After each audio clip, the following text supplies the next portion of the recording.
C'est possible de faire revenir celui qui est parti, qui entre les mains de quelqu'un, qui lui lave les pieds, qui le masse, qui lui cure les dents. Qui lui cure les dents. L'autre même, elle lui coupe les poils du nez. Ouais.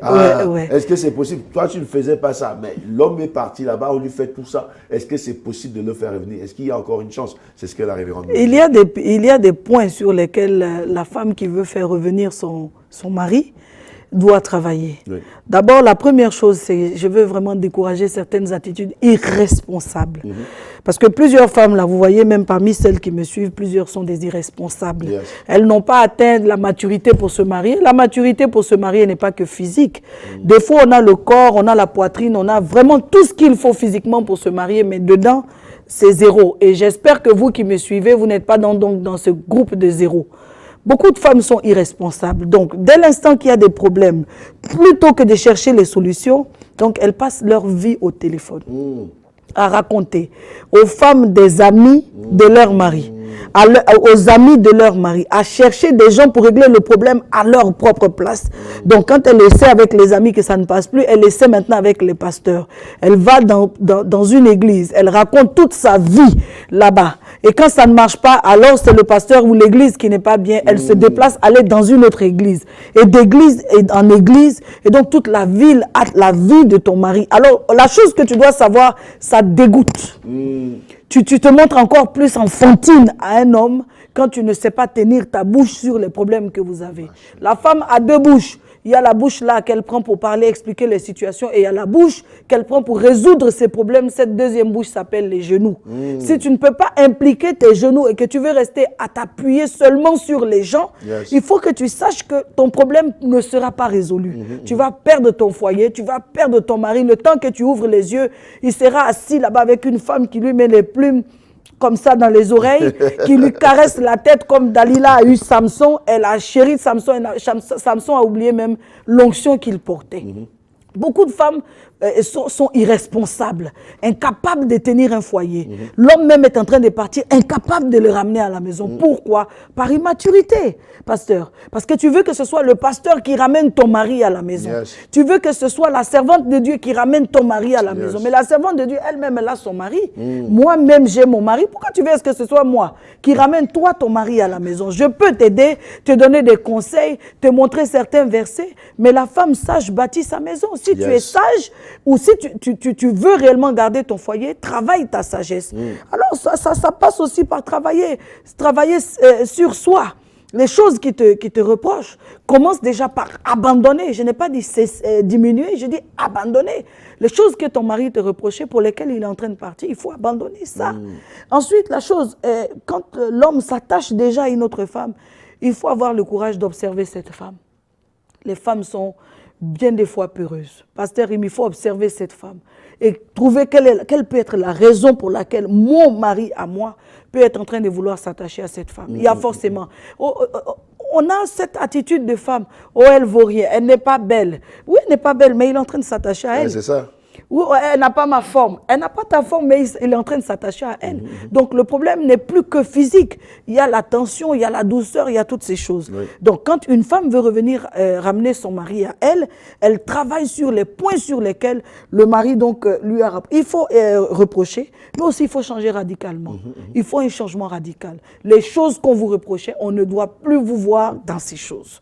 Devenir une femme sage, une femme posée, qui parle moins, qui s'endette moins, qui dépense moins, qui entretient moins mal la maison, mais au contraire qui donne du soin, qui sait prendre son mari au lit, pasteur Rim, au lit, qui sait prendre son mari au lit, qui ne travaille pas juste pour avoir 5 000 euros, 2 500 euros, 1 200, 1 800 euros, juste pour avoir le sentiment qu'elle a de l'argent, et à la maison, ronfler et laisser son mari. Il faut savoir prendre son mari, mettre les atouts aussi du côté donc du soin qu'on donne à son corps, de l'entretien qu'on donne à la maison, la qualité de l'éducation qu'on donne aussi aux enfants.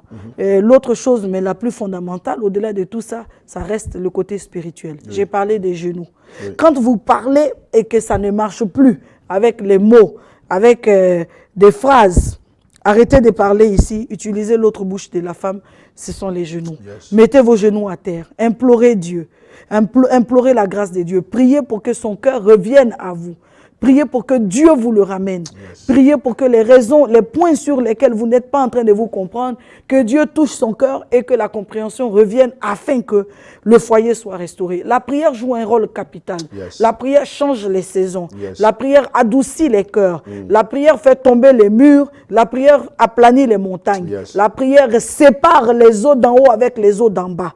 La prière est efficace. Si vous ajoutez la prière dans une résolution donc de crise conjugale, vous pouvez être sûr que le Seigneur interviendra. Une chose est sûre, c'est que ce n'est pas le fait d'avoir prié ou prié un jeûne pendant 3 jours que vous devez vous attendre que le problème change systématiquement. Il y a des choses qui ont pris des années avant de vouloir d'arriver au point de séparation. Ça vous a pris des années de non, ça ne va pas, et maintenant, après peut-être 5 ans, vous en êtes à vouloir vous séparer. Pourquoi est-ce que vous voulez que la prière d'un jour résolve ce problème? Spirituellement, ça va prendre aussi son temps. Il faut qu'il soit guéri spirituellement. Il faut que Dieu travaille dans son cœur. Il faut que, à force que vous êtes en train de prier et méditer, vous aussi, la parole est en train de vous transformer et ça prend du temps avant qu'il ne soit convaincu. Et au fur et à mesure, il y a une restauration qui se fait. Donc, il n'y a pas de résolution des problèmes comme ça dans le foyer, comme une baguette magique. Non, ça c'est de la sorcellerie et sachez que ça répond aux envoûtements. Dès que la chose est comme ça, juste sur un coup de baguette magique, bien des fois il y a eu un envoûtement en dessous et ça ne va pas tarder. Ça ne va pas durer, ça n'aura pas long feu. Vous voulez un problème qui sera résolu dans le temps, revenez à votre époux. Ce qui va me toucher avec Sarah et Abraham, lorsque Sarah ne cerne plus son homme, lorsqu'elle n'arrive plus à faire les choses qu'elle arrivait, elle implique Dieu. Comment est-ce que je sais qu'elle implique Dieu? La Bible dit, Dieu parlera donc à Abraham pour lui dire, écoute Sarah ta femme. Écoute Sarah ta femme. Ça veut dire que Dieu a pris le temps d'entendre les pleurs, les supplications de cette femme qui dit, mon mari ne m'écoute plus, je n'arrive plus à lui faire entendre raison. Et Dieu vient donc en grand médiateur dire à Abraham, écoute Sarah ta femme.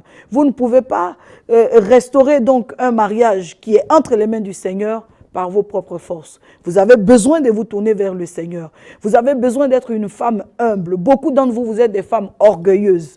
Vous êtes des femmes prétentieuses. Vous êtes des femmes qui étaient en Afrique, qui étiez humble, et lorsqu'on vous a aidé, votre mari vous a aidé, vous a fait venir en Europe, et que maintenant vous avez un salaire, vous avez une maison, vous zappez d'une chaîne à une autre, vous êtes devenus des femmes prétentieuses à cause d'un salaire, à cause de sacs à main que vous portez, à cause donc de quelques vêtements de marque que vous portez. Mais le mariage n'a rien à voir avec les marques. Le mariage a à voir avec le caractère. Le mariage a à voir avec la maturité, avec la sagesse de la femme. Le mariage a à voir aussi avec la consécration de la femme à Dieu. Si vous n'êtes pas une épouse consacrée, vous ne saurez pas ramener. Une femme peut influencer son mari au changement. Une femme peut emmener un homme qui était frivole à devenir un homme posé. Une femme peut emmener un homme qui était porté sur l'extérieur et tout le temps dehors à devenir un homme qui aime son intérieur. Mais donc, il faut refaire l'atmosphère de l'intérieur. Il faut recréer cette atmosphère. Rendez-vous aimante. Arrêtez de trop vous plaindre. Arrêtez de trop parler. Ce n'est pas tout qu'on parle par ici. Il y a des choses qu'on parle par le genou. On met le genou par terre et Dieu travaille par là. Et c'est pas tout. Vous savez, quand il y a trop de plaintes, un homme finit par en avoir marre. Il sort, il revient vous parler. Alors, vous avez parlé depuis 1 an que vous parlez, ça ne change pas. Ça veut dire que la solution n'est pas là. Il faut changer maintenant donc des solutions. Arrêtez de parler et chercher la solution ailleurs. Il faut vous dire que l'homme n'est pas votre enfant. L'homme est votre époux. Votre homme n'est pas votre enfant. Il est votre époux. C'est vrai, dans certaines circonstances, vous allez voir, il a besoin de sentir en vous une mère. Mais dans la généralité, votre homme n'est pas votre enfant. Il est votre époux. Il a besoin d'un certain respect. Il a besoin de se sentir considéré, honoré. Il a besoin de se sentir référé. Que vous alliez vers lui. Ah papa, est-ce que. Ah chérie, est-ce que. Ah mon cœur, est-ce que. Donc, que vous preniez son avis. Mais lorsqu'il constate que vous faites tout par vous-même et que vous ne vous en remettez pas à lui, vous ne prenez pas son avis, toutes ces choses chassent progressivement. Donc, si vous voulez ramener votre homme, devenez une autre femme. Devenez une autre femme. Et chaque jour, bonifiez-vous. Chaque jour, soyez attendris par les aspects de votre personnalité qui touchent votre époux. Vous trouvez qu'il y a un aspect de votre personnalité sur lequel il est très sensible. Travaillez cet aspect-là, afin que ça devienne la raison pour laquelle il ne peut pas vous laisser. Quel que soit ce qu'il essaie comme escapade, il ne trouvera pas cette personnalité compréhensive, participative, cette personnalité qui le soutient. Et montrez-lui que vous le soutenez. Encouragez-le. Encouragez-le dans ce qu'il est en train de faire. Et pardonnez. Le pardon aussi a son rôle à jouer dans un retour à la maison.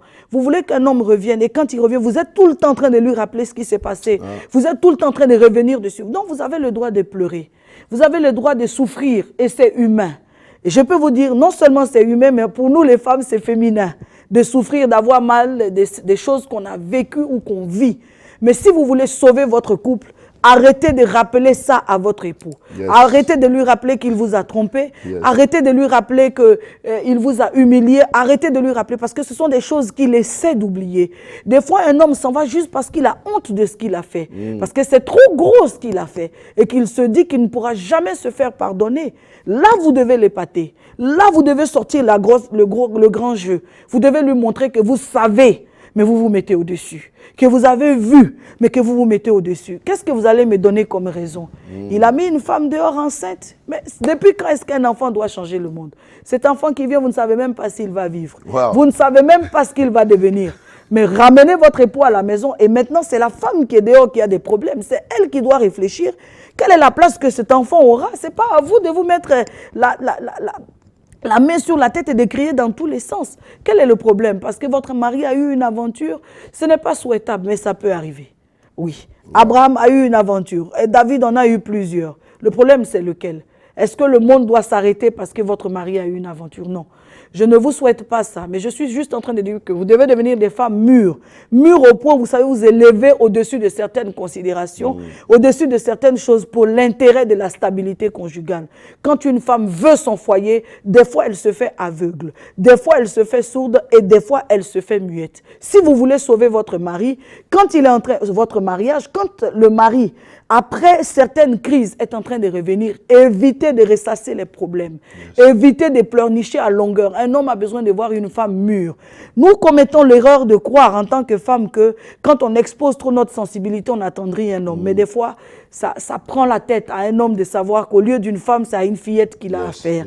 De toujours pleurnicher, se lever la nuit, pleurnicher, tu m'as fait ceci, tu m'as fait cela. Ranger ça dans un tiroir et que la vie avance. Amen. Que la vie avance. On est arrivé à la fin de notre Que la vie avance.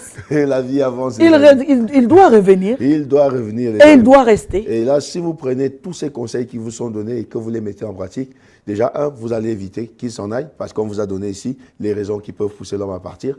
Vous allez éviter qu'il s'en aille et vous n'aurez pas à vous battre pour qu'il revienne. Et puis, pour celles qui sont parties, prenez la deuxième partie de l'émission et mettez-la en pratique. Une dernière chose importante, pasteur, si je peux, c'est simplement dire, évitez de critiquer une femme que votre mari apprécie.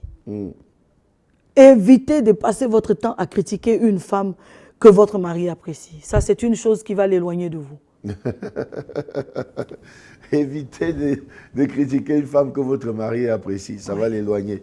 Donc, vous avez ici, on vous a donné quelques cachets, hein, quelques cachets qui vont vous empêcher vraiment de vivre le drame dans votre mariage. Vous prenez la première partie, ça empêche l'homme de partir. Et la deuxième partie, ça fait s'il est parti, qu'il revienne. Rappelez-vous qu'il a beaucoup passé de temps avec vous et qu'il y a un côté attachement qui joue en votre faveur. Et puis surtout, soyez une femme spirituelle. Changez de comportement, changez de tactique. Au lieu d'étaler votre vie partout, allez-y devant la présence de Dieu et pleurez. Ne changez pas de pasteur en pasteur comme si c'était là-bas que la solution allait venir. Tournez-vous vers le Seigneur.